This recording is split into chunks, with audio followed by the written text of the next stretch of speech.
po niyan, ongoing po ang repatriation effort natin, Mr. I'm not getting the right answer here. Napakasimple po ng tanong ko. Lahat ng ito, nakabalik na? Hindi po. Requests for repatriation pa ho yan. Hindi po, ganito yan eh. bilang- Let's use this as the test of the response of the government. As of March 2, nagre-request po ng repatriation ito. All of them feels the potential danger to their life. Tama? So, kailangan Yes. nating aktuan to. 1,460. After 4 days, ang tinatanong lang po ng komite, Yes. ilan po ang na-repatriate? Still undergoing po tayo ng repatriation stage. So, wala pa pong na-repatriate after 4 days. Meron pong mailan-ilan, kabilang po sila doon sa Sabihin mga po natin nanumbalik. kung ilan. 1,416. Let's be specific. Ito pong test natin eh. Itong mga taong ito ang nagre-request dahil alam nila merong danger sa buhay nila. So nag-request po sila. Be reduced by 60. But rest assured, yung balanse po niyan ongoing. Dito po sa briefing ninyo, 1,416 po yung nagre-request ng repatriation. Do you confirm the figure, Secretary Hans? Pareho ba kayo ng... Yes po, we confirm the figure and it is a live count, Mr. Senator, meaning it could increase any given time. Yes po. And of course, it that's could important. also, it OFW count lang po yun, sorry Mr. Senator. OFW count po yun, meaning hindi po kasali dyan yung non-OFWs seeking repatriation. O nga, ito muna, 1,416 as of March 2. Pareho po kayo ng... Okay. And I think it's combined. That's not Okay po. Nag-agree kayo dito sa data. Yes po, yes po. On a per... So March 2 pa po ito, March 4 na tayo ngayon. What happens? Ilan po yung na-repatriate natin? Sa ngayon po, it's around a little, around 2,000 at this stage, Mr. Senator. Pero, Hindi, again, sinasabi ko 1,416 ito eh, March 2. March 4 na tayo ngayon. March 6. Ang March 6, 4 days. Ilan po dito yung na-repatriate natin? Yun lang po yung tanong. Senator, yan po yung requests for repatriation. So it's around, the number would be around in the area of 2,000, let's say, at this stage, Mr. So Senator. lahat ng ito, nakabalik na? Hindi po. Requests for repatriation pa ho yan. Hindi po, Meaning- ganito yan eh. bilang- Let's use this as the test of the response of the government. As of March 2, nagre-request po ng repatriation ito. All of them feels the potential danger to their life. Tama? So, kailangan Yes. nating aktuan to. 1,460. After 4 days, ang tinatanong lang po ng komite, Yes. ilan po ang na-repatriate? Sa ngayon po, still undergoing po tayo ng repatriation stage. So, wala pa pong na-repatriate after 4 days. Meron pong mailan-ilan, kabilang po sila doon sa Sabihin mga po natin nanumbalik. kung ilan. 1,416. Let's be specific. Ito pong test natin eh. Itong mga taong ito ang nagre-request dahil alam nila merong danger sa buhay nila. So nag-request po sila. Ang sabi po ng Secretary, no, ASEC, this is a country team response. Yes. Sa ngayon po, Mr. Senator, with the two Emirates flights that brought in around 60 OFWs, then that number will be reduced by 60. But rest assured, yung balanse po niyan, ongoing po ang repatriation effort natin, Mr. Senator. Mr. Chair, I am not getting the right answer here. Napakasimple po ng tanong ko. Out of 1,416, 4 days ago, ilan ang na-repatriate? Yun lang po kasimple. Yes, ang sinasabi ko po, Mr. Senator, we will subtract the 60 that had returned from the two Emirates flights for the last 2 days. So 1,400 less. It's around 1,300 remaining still, Mr. Senator. That is how we reply to the potential dangers. Mr. Senator, as I mentioned po at the outset of our presentation, the current repatriation effort still ongoing.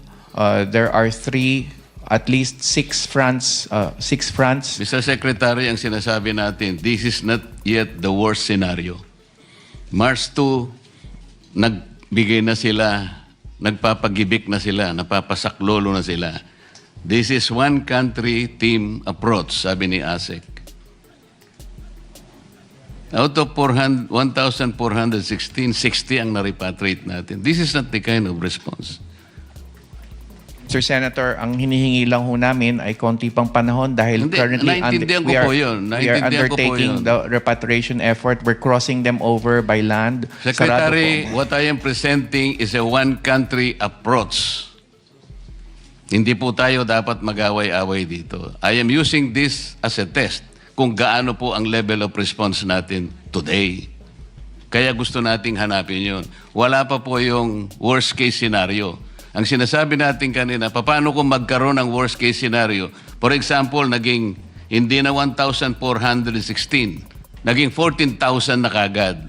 So para lang ma-determine natin kung gaano ka-adept ang level of response natin. Yun lang ang punto rito. Okay. Bago mo sagutin, may interject, Senator Marcoleta. Secretary Gakdak and ASEC Tago, saan ho tayo nahihirapan? Because tama po, yung tanong po, malinaw, 1,400 plus, pero out of that, 60 pa lamang po. Bakit po tayo nahihirapan? Bakit hindi po natin maiuwi, mai-repatriate, maialis yung 1,400 na yan at madala sa safe na lugar? I think that's the question na Senator Marcoleta is asking. Saan po kayo nahihirapan? Bakit kayo nahihirapan? Bakit tayo nahihirapan at hindi natin maialis, mailagay sa safe na lugar yung 1,400 na yan, Yes. Secretary? Sa ngayon po kasi sarado ang airspace sa lahat ng bansa na covered ng requests for repatriation. Kaya't ang options po natin is land crossing. Kaya yun po ang isasagawa natin. Ang ating pong sinasagawa ngayon is to ensure that when we transport them by land, ito po ay safe. Ang element of risk is low. Kaya hindi po ganun kasimple, marami po tayong tao, kaya yung volumes that we intend to transport will have to ensure na ang land route is safe. By and large, the land route will take around 2 to 3 hours travel when you're speaking of the land route out of UAE, for instance, or the land route out of Israel. But we are imploring the patience of the honorable senators because this is currently being worked out. And once we hit our stride in terms of the land crossings, then we will facilitate the volumes that are necessary to be repatriated. Pero yun po ang main difficulty, Mr. Chair. We are basically limited by the fact that air transport is severely curtailed gawa ng pagsara ng airspace. Kahit na po hindi nyo hingin yung pasensya namin, hindi po kami rito ang problema. Ang response natin, the level of response is only 4%. Nagpapagibik po sila, napapasaklolo, natatakot po sila. Yun po yung dapat nating makita. Hindi ko po kayo sinisisi. Ang sinasabi ko lang, gawa tayo ng paraan kung paano yung takot po nila ay maibsan kaga as soon as possible. Wala po kaming sinisisi dito. Tinitingnan lang po namin yung akmang response ng gobyerno because sabi ni ASEC, at tama naman yun, this is a one-country team response. It doesn't seem to be that way. Kasi nga, 4 days, 4% po yung ating output. Secretary, yun lang ang gusto ko sabihin. Okay. Taken, Mr. Senator. I completely understand where you're coming from. We also have our marching orders from the President. And we will get the job done, Mr. Senator. And tama po kayo, ang sagot namin ay dapat bukod sa inyo ay mismo sa ating mahal na OFWs. Thank you. We are just opening the avenues, the tracks, the pathways to repatriation. And so we will get the job done. We will do precisely that, Mr. Senator. Thank you for your assurance, Secretary. Mr. Chair, madidisrupt talaga yung supply ng langis natin doon sa pagkakasara ng Iran ng Strait of Hormuz. So, ang nakikita ko po rito, dapat meron ng nag-usap na yung at least 5 departamento na dapat ay tumutok dito. Halimbawa, yung DOE, yung DA, DTI, DOLE, DepEd, sapagkat maapektuhan hindi lang ang industry natin, agriculture, manufacturing, pati yung manggagawa natin. Sino po kaya ang pwedeng magsalita sa isa o kung meron na pong nakapag-usap na po itong 5 departamento na dapat sana'y magbigay sa amin ng ilang impormasyon kung paano magre-react po ang importanteng departamento sa impact po ng kawalan ng langis in the days to come. Sino po ba ang meron po ba talaga na nakapag-usap na?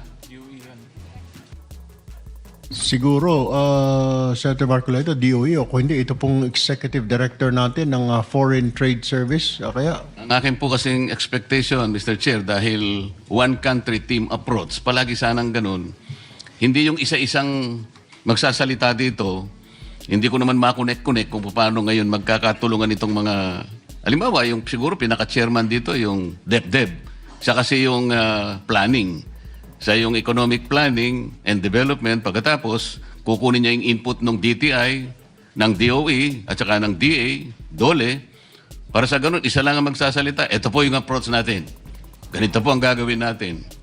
Mr. Chair, Kung isa-isa po, baka... hindi po kami ang central department on that matter, but I can attest that in the cabinet, this president took this up extensively with the relevant departments. Hindi naman kita sinali rito hindi, Ito lamang muna kasi marami ka nang gawain seconds. Punong-puno ka na. Senator Marcoleta, with your indulgence, I think Executive Director Benedicto? Sir, Can you answer that? Mukhang tumataso kayo ng kamay. magandang umaga po, Senators. Si Secretary Go po nung Monday, nagpatawag po siya ng meeting. Although I don't have visibility po at my level kung ano po yung nangyari sa meeting. But I know that he called for a meeting already with the economic team. And also may mga succeeding po meeting with, as mentioned by Secretary Han, sa Malacanang level po. So, but we'll give you updates po later on regarding po ano po yung mga coordination na nangyari. But DTI po is also very closely monitoring the situation po. Kasi po ang in-expect namin, nag-usap na kayo on your own Para madali. Ito po hindi... Madalian po kasi ito So, kung sasabihin nyo sa amin na nag-meeting po yung nagpatawag ng meeting, hindi po yun ang gusto namin marinig. Pasensya na po kayo, no? Ang impact po kasi nito, kalat Yung industry, agriculture, yung workers, DOE, paano ba natin? Ganun po yung gusto namin. Anyway, sana po mabilis na maibigay ninyo para... Hindi po yung isa-isa. Mahirap pong i-connect yun. Hindi naman po kami masyadong mabilis umunawa na pagdugtungin namin. Mas madali po kasi kung united na po yung approach, mas madali po naming maintindihan yun.